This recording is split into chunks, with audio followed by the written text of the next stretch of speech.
Sheffield Wednesday have filed for administration. A great club with a storied history, but they have filed for administration. Court documents have been seen now. An administrator has been appointed, and Sheffield Wednesday will be deducted 12 points by the EFL as a matter of course. It means almost inevitably that they will end up being relegated to League One as a result. Their position in the table not great as it is. It means that they have only got 6 points already, so they'll start with minus 6 points after that deduction has been applied, but they are filing for administration.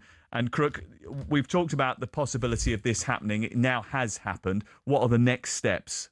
Well, the next steps obviously are to appoint an administrator. Our understanding is that's going to be Begbie's trainer, who I think were the administrators when Wigan had a similar situation. So they've got a bit of history when it comes to taking football clubs out of administration. I know that Sheffield Wednesday fans have been in talks with the Football Supporters Association about potentially putting together a trust to maybe buy the club out of administration. We saw that happen down at Portsmouth when the fans rescued them. I know you're of a different opinion because the 12-point deduction inevitably means they're going to end up in League One. I think they were heading that way anyway. But I do think this could be short-term pain for long-term gain, forcing the hand of Dejphhon Chansiri. What kind of an egomaniac, by the way, do you have to have your own name emblazoned on the stand at Hillsborough when you look at what damage that guy has done to the football club? But the only way forward is to get a new owner, and I think this is the first step on the road to that. And hopefully, for one of England's grand old clubs, the first step on the road to recovery. This is I mean, you say that I'm of a different opinion. My opinion is I would try to avoid going into League One at all costs because I don't think it's easy to come back. You talk about short-term pain. It's a lot of pain for those Sheffield Wednesday fans to go through, no matter the situation. But the premise of getting rid of Dejphhon Chansiri has to be the main priority now, because he has dragged this club into the mud and somebody else is going to have to come along and get him out of it.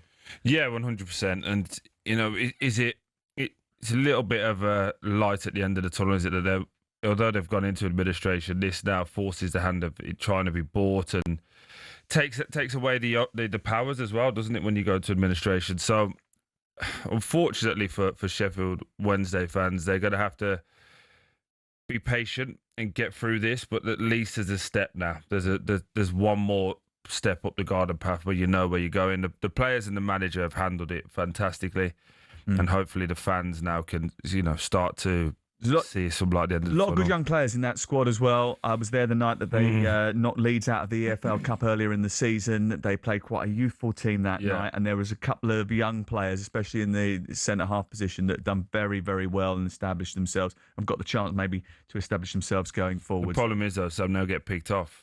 Well, no. One or two might have to go. They might have to sell a few assets now in order to balance the books, but it's all about what happens in the future for Sheffield Wednesday, and that there is a future, because the last thing you want is them to face a winding up order. What you want is someone to come across now and take over this club pretty quickly. And they will. I mean, I was listening to Simon Jordan yesterday, and he was saying it's going to take a lot of hard work, but actually it wouldn't take that much to get Sheffield Wednesday back to being a really competitive football club. Again, they've got a brilliant fan base. They've got a fantastic history. Obviously, the stadium needs a little bit of work, and they're going to need to invest in the squad, whoever comes in. But I don't fear for the long-term future of Sheffield Wednesday. As I say, I think this is the first ray of light the fans have had for a long time now. And credit to the fans, actually. They staged a boycott in midweek. Quite often these boycotts don't really get off the ground, but the sways of empty seats at Hillsborough really got the message home to Chansiri. This is a really sad and horrible situation. Wednesday fan here getting in touch. Sad day for our club, but weirdly, it's actually good news for us because it means we've got the potential to recover. Let's be clear.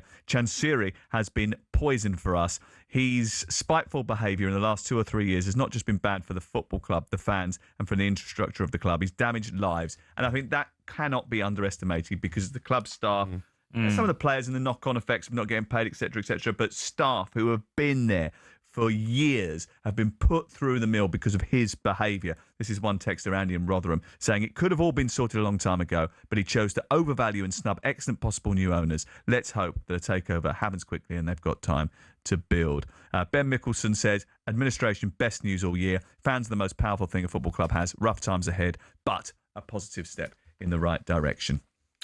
Yeah, I agree, but just on the staff, they're not classed as football creditors. The players are, which means that they'll get paid in full. Any unpaid wages to staff will be 25p in the pound, which doesn't really feel right, does it? No, it doesn't. Todd is a Sheffield Wednesday fan. Hello. Hi, boys. How we doing? Yeah, we're okay. Sheffield Wednesday going into administration's not great. 12 points deduction is not great. But if it means the end of Dejphhon Chansiri, it's pain that the club has to take. But it does have knock-on effects, as Crook has been saying. It does mean that there could be possibilities of the staff that haven't got wages not getting everything that they deserve. I think, look, I mean, your lines will be rammed with it. We've had nowhere to go, and this could be said for lots of football clubs, right? And we've had absolutely no voice apart from you all, and particularly Simon Jordan. Nobody has really been bothered about our situation. That's how it's felt as a supporter. We've had nowhere to go. It comes to something really when there are Wednesdayites messaging you and emailing you and ringing you to say this is actually good news. I mean, in what perverse world would administration of a business of any kind be good news? Obviously, massive thoughts have to go to the staff, particularly the staff, as your colleague just mentioned there, who are probably going to go unpaid. There'll be suppliers who aren't paid, but we've had no. This has always been the thought of many Wednesdayites, really, sadly, that this would be the only way this guy would even entertain. He wouldn't even entertain leaving in any sort of sustainable fashion. So this has been the only way we've been able to go. Massive praise has to go to the Supporters Trust, who I know you've had on the show, but the team there have been absolutely brilliant in showing some form of leadership for us as supporters, because, like many, I didn't renew my season ticket. I wanted to stop funding the bloke and find some course of action to drive change, because we've honestly felt helpless. And football clubs are a community thing, and he's never ever liked the fact that his owners are custodians. And they are. These football clubs belong to the hearts of communities, and you've got families not going, and they've gone for 20, 30 years. I mean, me and my family go, but we've not gone all season because we've had to do something drastic to try and force some sort of action. It's been desperate. It's been absolutely desperate, and you can probably hear the emotion in my voice. And it's like many supporters will be the same. The football club means so much to them, and that routine. And you'll have seen it the other night against Middlesbrough. I mean, it was just an absolute sorry state of affairs. But it's always been coming to this because he doesn't communicate. He doesn't communicate anything. And this could happen to any club at any time. So let's hope that this.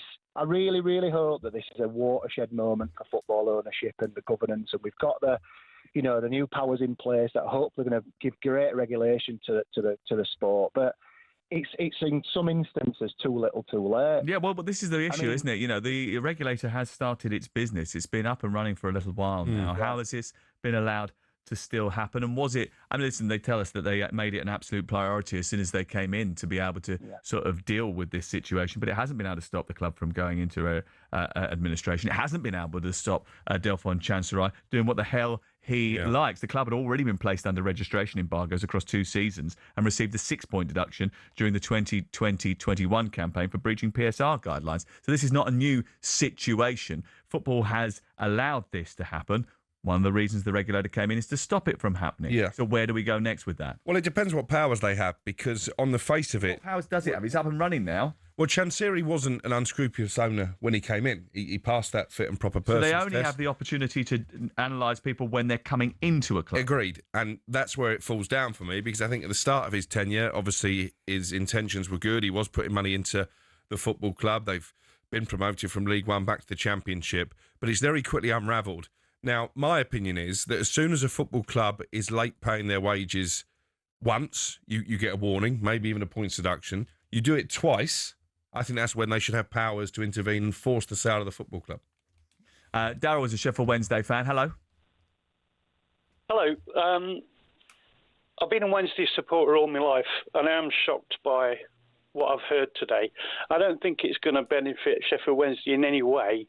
And my reason for saying that is that Chansiri is a very, very clever owner with money. He's bought Hillsborough. He's put it into another business. And all he's going to do for whoever takes over Sheffield Wednesday is just put the rent up and make us look poor again, because no one can take that ground off Chansiri. It's in a totally separate company, S6. So, yeah. That's a real concern, isn't it? Well, that was the same situation at Reading, was it not? And they found a way around that. But Chansiri's a bit cleverer than that. I just can't. Unless that ground is given back to Sheffield Wednesday as a football club, I can't see Chansiri leaving us. I think he'll just hold us to ransom. Well, that is a real concern, isn't it? And that's something that needs to be looked into, because if that is the case and he still owns the freehold to the land and they've got to pay him rent, or they've got a contract with him that runs out soon and it's going to be renegotiated, then they're in big trouble. The last thing that you want Oxford, isn't it, with the Kassam Stadium? They're going to go into a new stadium. Well, listen, I advocate this only because I know it's worked. That the Chelsea pitch owners situation that emerged during the late 80s, where the supporters have owned the rights to the pitch, and they have a system where Chelsea cannot move without the fans say so. No one can play on that pitch without the say so of the Chelsea pitch owners. It's a brilliant organisation. Go and have a look at it. I think it's a model for other clubs to follow if you possibly can, because what it does is it stops any threat of this happening.